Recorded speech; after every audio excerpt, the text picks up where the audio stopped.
Assalamualaikum warahmatullahi wabarakatuh. Halo. Ketemu lagi dengan Listianto Kurnia di channel di sini. Kali ini kita akan belajar tentang pembelajaran seputar mata pelajaran sejarah Indonesia.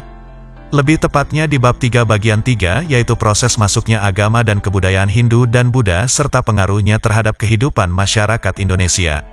Tapi sebelumnya, bagi teman-teman yang belum subscribe, silahkan untuk subscribe terlebih dahulu, agar kalian dapat mengetahui video-video pembelajaran terbaru dari YouTube channel saya. Oke, baik, kita langsung saja menuju ke materinya. Nah, di bab 3 bagian 3 pembelajaran sejarah Indonesia ini, kita akan membahas terbentuknya jaringan Nusantara melalui perdagangan dan akulturasi kebudayaan Nusantara dan Hindu-Buddha. Setelah di video sebelumnya, kita sudah selesai membahas kerajaan-kerajaan Hindu-Buddha di Indonesia. Adapun kompetensi dasar dan tujuan pembelajarannya, yang pertama kompetensi dasarnya 3.3, yaitu menganalisis berbagai teori tentang proses masuknya agama dan kebudayaan Hindu dan Buddha serta pengaruhnya terhadap kehidupan masyarakat Indonesia, pemerintahan, budaya. 4.3, yaitu mengolah informasi tentang berbagai teori masuknya agama dan kebudayaan Hindu dan Buddha serta pengaruhnya terhadap kehidupan masyarakat Indonesia, pemerintahan, budaya. Adapun tujuan pembelajarannya, setelah mengamati dan menonton video pembelajaran ini, diharapkan siswa dapat, yang pertama menganalisis pengaruh Hindu-Buddha di Indonesia, yang kedua mengenali kerajaan pada masa Hindu-Buddha, yang ketiga mendeskripsikan jaringan perdagangan dan pelayaran Nusantara, dan yang keempat menganalisis akulturasi kebudayaan Nusantara dan Hindu. Nah, di video kali ini kita akan fokus membahas tentang tujuan pembelajaran, yang ketiga mendeskripsikan jaringan perdagangan dan pelayaran Nusantara, dan yang keempat menganalisis akulturasi kebudayaan Nusantara dan Hindu. C. Terbentuknya jaringan Nusantara melalui perdagangan.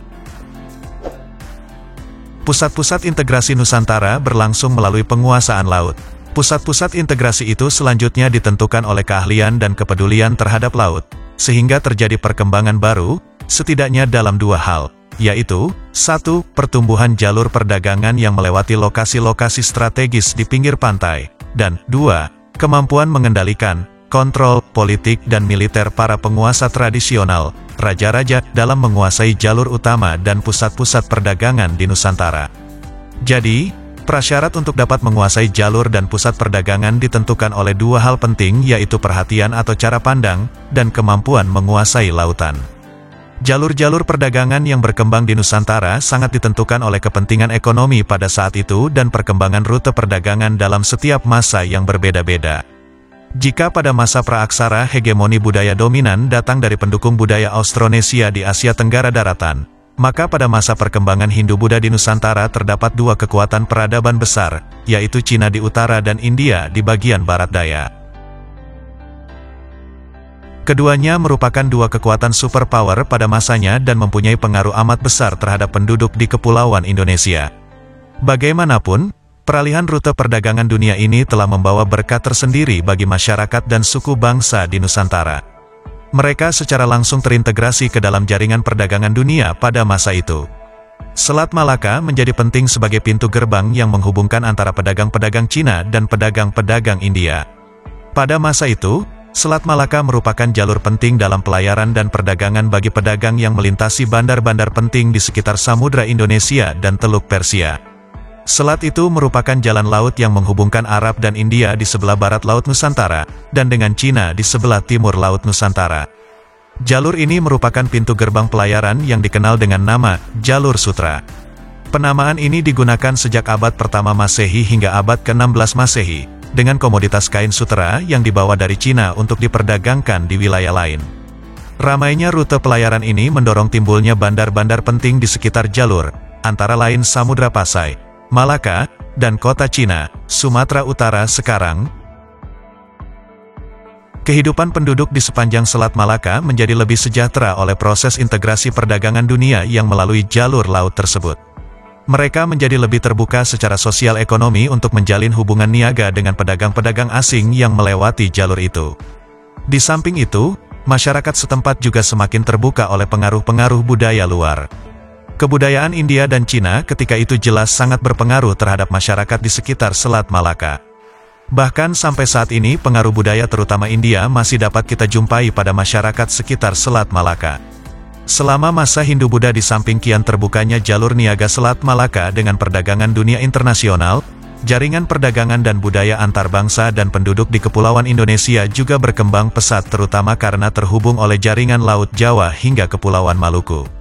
Mereka secara tidak langsung juga terintegrasikan dengan jaringan ekonomi dunia yang berpusat di sekitar Selat Malaka, dan sebagian di pantai barat Sumatera seperti Barus.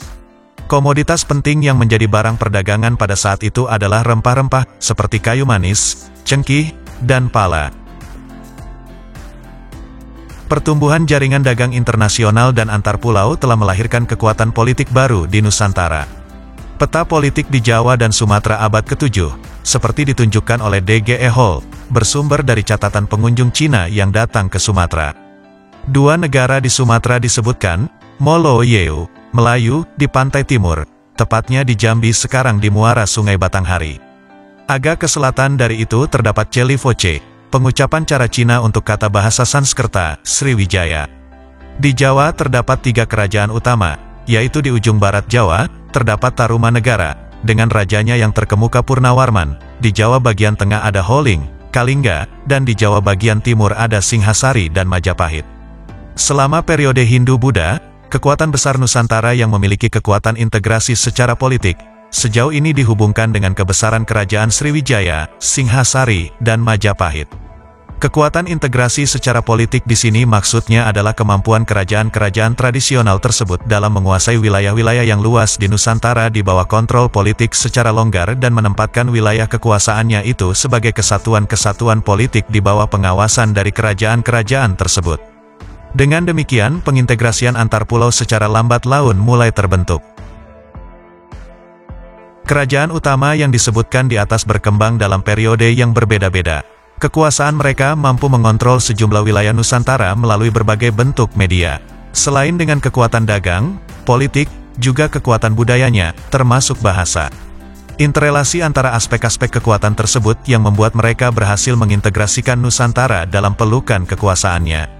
Kerajaan-kerajaan tersebut berkembang menjadi kerajaan besar yang menjadi representasi pusat-pusat kekuasaan yang kuat dan mengontrol kerajaan-kerajaan yang lebih kecil di Nusantara. Hubungan pusat dan daerah hanya dapat berlangsung dalam bentuk hubungan hak dan kewajiban yang saling menguntungkan, mutual benefit. Keuntungan yang diperoleh dari pusat kekuasaan antara lain, berupa pengakuan simbolik seperti kesetiaan dan pembayaran upeti berupa barang-barang yang digunakan untuk kepentingan kerajaan, serta barang-barang yang dapat diperdagangkan dalam jaringan perdagangan internasional. Sebaliknya kerajaan-kerajaan kecil memperoleh perlindungan dan rasa aman, sekaligus kebanggaan atas hubungan tersebut. Jika pusat kekuasaan sudah tidak memiliki kemampuan dalam mengontrol dan melindungi daerah bawahannya, maka sering terjadi pembangkangan dan sejak itu kerajaan besar terancam disintegrasi. Kerajaan-kerajaan kecil lalu melepaskan diri dari ikatan politik dengan kerajaan-kerajaan besar lama dan beralih loyalitasnya dengan kerajaan lain yang memiliki kemampuan mengontrol dan lebih bisa melindungi kepentingan mereka. Sejarah Indonesia masa Hindu-Buddha ditandai oleh proses integrasi dan disintegrasi semacam itu. Namun secara keseluruhan proses integrasi yang lambat laun itu kian mantap dan kuat, sehingga kian mengukuhkan Nusantara sebagai negeri kepulauan yang dipersatukan oleh kekuatan politik dan perdagangan. D. Akulturasi kebudayaan Nusantara dan Hindu-Buddha. Akulturasi kebudayaan yaitu suatu proses percampuran antara unsur-unsur kebudayaan yang satu dengan kebudayaan yang lain, sehingga membentuk kebudayaan baru. Kebudayaan baru yang merupakan hasil percampuran itu masing-masing tidak kehilangan kepribadian, ciri khasnya. Oleh karena itu, untuk dapat berakulturasi, masing-masing kebudayaan harus seimbang. Begitu juga untuk kebudayaan Hindu-Buddha dari India dengan kebudayaan Indonesia asli. Contoh hasil akulturasi antara kebudayaan Hindu-Buddha dengan kebudayaan Indonesia asli sebagai berikut. 1. Seni bangunan. Bentuk-bentuk bangunan candi di Indonesia pada umumnya merupakan bentuk akulturasi antara unsur-unsur budaya Hindu-Buddha dengan unsur budaya Indonesia asli. Bangunan yang megah, patung-patung perwujudan dewa atau Buddha, serta bagian-bagian candi dan stupa adalah unsur-unsur dari India. Bentuk candi-candi di Indonesia pada hakikat adalah punden berundak yang merupakan unsur Indonesia asli. Candi Borobudur merupakan salah satu contoh dari bentuk akulturasi tersebut. 2. Seni rupa dan seni ukir. Masuknya pengaruh India juga membawa perkembangan dalam bidang seni rupa, seni pahat, dan seni ukir. Hal ini dapat dilihat pada relief atau seni ukir yang dipahatkan pada bagian dinding-dinding candi. Misalnya, relief yang dipahatkan pada dinding-dinding pagar langkan di Candi Borobudur yang berupa pahatan riwayat Sang Buddha. Di sekitar Sang Buddha terdapat lingkungan alam Indonesia seperti rumah panggung dan burung merpati. Pada relief Kala Makara pada candi dibuat sangat indah. Hiasan relief Kala Makara, dasarnya adalah motif binatang dan tumbuh-tumbuhan. Hal semacam ini sudah dikenal sejak masa sebelum Hindu. Binatang-binatang itu dipandang suci, maka sering diabadikan dengan cara dilukis. 3. Seni pertunjukan. Menurut J.L. Abrandes, gamelan merupakan satu di antara seni pertunjukan asli yang dimiliki oleh bangsa Indonesia sebelum masuknya unsur-unsur budaya India. Selama waktu berabad-abad gamelan juga mengalami perkembangan dengan masuknya unsur-unsur budaya baru baik dalam bentuk maupun kualitasnya. Gambaran mengenai bentuk gamelan Jawa kuno masa Majapahit dapat dilihat pada beberapa sumber, antara lain prasasti dan kitab kesusastraan. Macam-macam gamelan dapat dikelompokkan dalam chordafons, aerofons, membranofons, tidofons, dan selofons. 4. Seni sastra dan aksara. Pengaruh India membawa perkembangan seni sastra di Indonesia. Seni sastra waktu itu ada yang berbentuk prosa dan ada yang berbentuk tembang, puisi. Berdasarkan isinya, kesusastraan dapat dikelompokkan menjadi 3, yaitu tutur, pitutur kitab keagamaan, kitab hukum, dan wiracarita, kepahlawanan. Bentuk wiracarita ternyata sangat terkenal di Indonesia, terutama kitab Ramayana dan Mahabharata. Kemudian timbul wiracarita hasil gubahan dari para pujangga Indonesia. Misalnya, Baratayuda yang digubah oleh Empu Sedah dan Empu Panuluh. Juga munculnya cerita-cerita carangan. Berkembangnya karya sastra terutama yang bersumber dari Mahabharata dan Ramayana, melahirkan seni pertunjukan wayang kulit, wayang purwa. Pertunjukan wayang kulit di Indonesia, khususnya di Jawa sudah begitu mendarah daging. Isi dan cerita pertunjukan wayang banyak mengandung nilai-nilai yang bersifat edukatif, pendidikan. Cerita dalam pertunjukan wayang berasal dari India, tetapi wayangnya asli dari Indonesia. Seni pahat dan ragam luas yang ada pada wayang disesuaikan dengan seni di Indonesia. Di samping bentuk dan ragam hias wayang, muncul pula tokoh-tokoh pewayangan yang khas Indonesia. Misalnya tokoh-tokoh punakawan seperti Semar, Gareng, dan Petruk. Tokoh-tokoh ini tidak ditemukan di India. Perkembangan seni sastra yang sangat cepat didukung oleh penggunaan huruf Palawa, misalnya dalam karya-karya sastra Jawa kuno. Pada prasasti-prasasti yang ditemukan terdapat unsur India dengan unsur budaya Indonesia. Misalnya, ada prasasti dengan huruf Nagari, India, dan huruf Bali kuno, Indonesia. 5. Sistem kepercayaan. Sejak masa praaksara, orang-orang di Kepulauan Indonesia sudah mengenal simbol-simbol yang bermakna filosofis. Sebagai contoh, kalau ada orang meninggal, di dalam kuburnya disertakan benda-benda. Di antara benda-benda itu ada lukisan orang naik perahu. Ini memberikan makna bahwa orang yang sudah meninggal tersebut rohnya akan melanjutkan perjalanan ke tempat tujuan yang membahagiakan yaitu alam baka. Masyarakat waktu itu sudah percaya adanya kehidupan sesudah mati, yakni sebagai roh halus. Oleh karena itu, roh nenek moyang dipuja oleh orang yang masih hidup, animisme. Setelah masuknya pengaruh India, kepercayaan terhadap roh halus tidak punah. Misalnya dapat dilihat pada fungsi candi. Fungsi candi atau kuil di India adalah sebagai tempat pemujaan. Di Indonesia, di samping sebagai tempat pemujaan, candi juga sebagai makam raja atau untuk menyimpan abu jenazah raja yang telah meninggal. Itulah sebabnya peripih tempat penyimpanan abu jenazah raja didirikan patung raja dalam bentuk mirip dewa yang dipujanya. Ini jelas merupakan perpaduan antara fungsi candi di India dengan tradisi pemakaman dan pemujaan roh nenek moyang di Indonesia. Bentuk bangunan lingga dan yoni juga merupakan tempat pemujaan terutama bagi orang-orang Hindu penganut Shivaisme.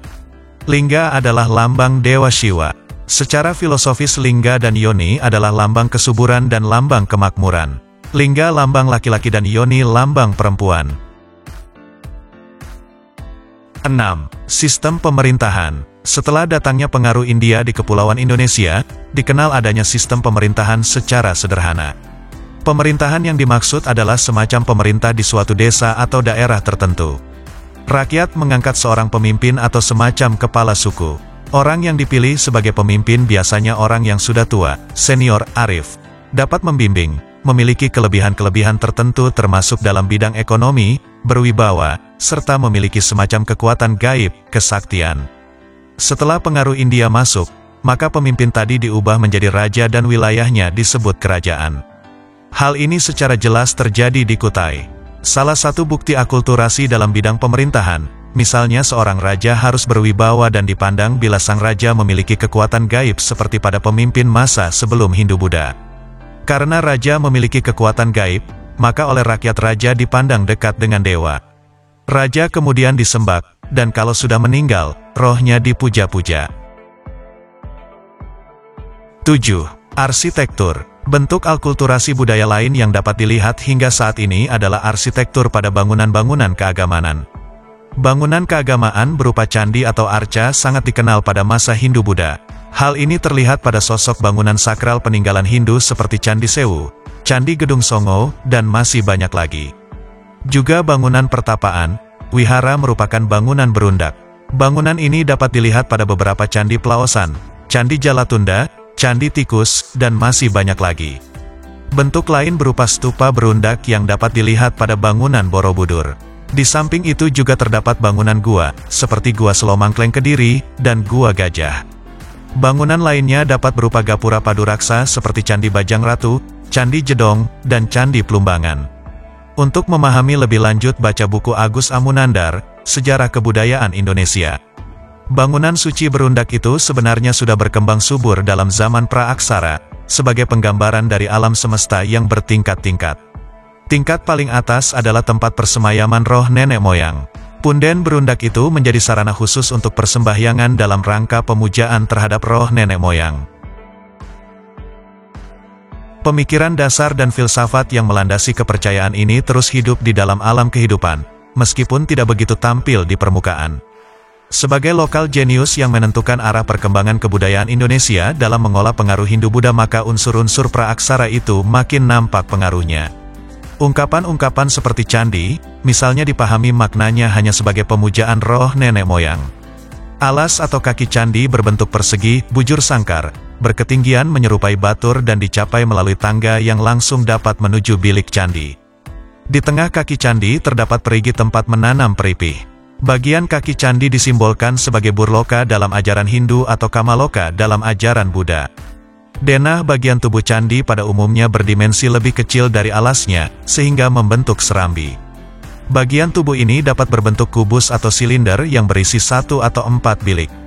Pada candi Hindu, lubang perigi yang ditutup yoni terdapat di tengah bilik utama. Dinding luar terdapat relung-relung yang isi arca. Pada bagian atas setiap pintu masuk candi dihiasi kepala kala yang dikenal sebagai Banaspati, yaitu lambang penjaga.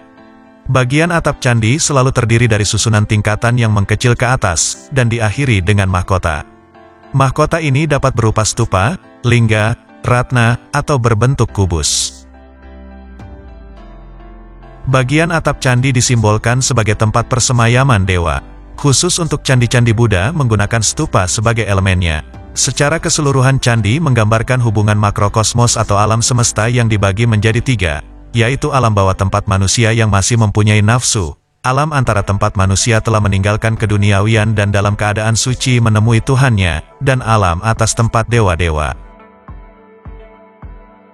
Demikian video pembelajaran tentang materi proses masuknya agama dan kebudayaan Hindu dan Buddha serta pengaruhnya terhadap kehidupan masyarakat Indonesia di bab 3 bagian 3, tentang terbentuknya jaringan Nusantara melalui perdagangan dan akulturasi kebudayaan Nusantara dan Hindu-Buddha. Semoga video ini bermanfaat. Sampai jumpa di video-video terbaru saya selanjutnya. Jangan lupa subscribe video ini, kemudian like, komen dan share, agar video ini dapat bermanfaat untuk orang lain. Terima kasih, saya akhiri. Wassalamualaikum warahmatullahi wabarakatuh.